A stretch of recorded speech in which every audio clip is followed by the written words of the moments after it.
اگر آپ نے کبھی مصائب اور تکالیف کا سامنا نہیں کیا تو آپ کو خوشی اور سکون کی مٹاس کا اندازہ کیسے ہوگا؟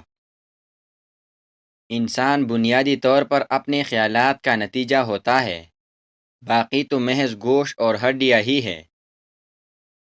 الفاظ کچھ بھی نہیں ہے، لوگ اس کے جانب مائل ہوتے ہیں جو آپ کے دل میں ہیں۔ دوسروں کے لیے بھلائی کرنا اور جہاں تعریف کی ضرورت ہو وہاں تعریف کرنا آپ کے لیے مثبت نتائج کا سبب بنے گا۔ جب تم کسی کام کے آغاز میں جلد بازی سے کام لو تو تمہارا کام ادھورا رہے گا اور نتیجہ بھی درست نہیں نکلے گا۔ رات کا دورانیہ طویل ہوتا ہے، یہی وہ وقت ہے جب کسی سے خوفزدہ ہوئے بغیر ہم اپنے خالق و مالک کے ساتھ راز و نیاز کی گفتگو کر سکتے ہیں۔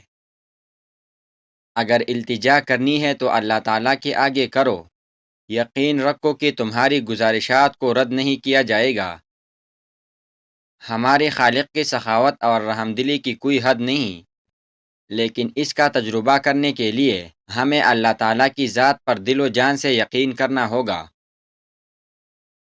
ایک بہترین کتاب 100 اچھے دوستوں کی برابر ہے، لیکن ایک اچھا دوست لائبریری کی برابر ہے۔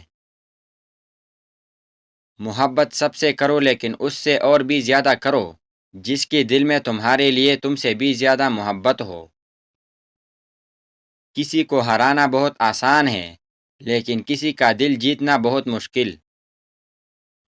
3 لوگ جب آپ کے سامنے بات کر رہے ہو تو انہیں مت روکے، والدین، بچہ اور غمزدہ انسان، کیونکہ ان کا دل بول رہا ہوتا ہے۔ زندگی ہر شخص کو عزیز ہوتی ہے، لیکن ایک بلند نظر انسان کو عزت زندگی سے زیادہ عزیز ہوتی ہے۔ مضبوط اور ثابت قدم رہے، دنیا ماں نہیں جو آپ پر ترس کھائے۔ ہر وہ شخص بے وفا ہے جو نماز نہیں پڑھتا، جو خدا کا نہیں وہ تمہارا کیسے ہو سکتا ہے؟ دشمن کی پسندیدہ چال دوستوں کو ایک دوسرے کے خلاف کرنا ہے۔ زندگی جب رلائے تو سمجھ لینا گناہ معاف ہو گئے، اور جب زندگی ہنسائے تو سمجھ جانا دعا قبول ہو گئی۔ اگر لوگوں کی حقیقت کو پہچاننا چاہتے ہو تو ان کے ساتھ گفتگو کرو، ان کے الفاظ سے ہی تم جان سکو گے کہ وہ اصل میں کیا ہے۔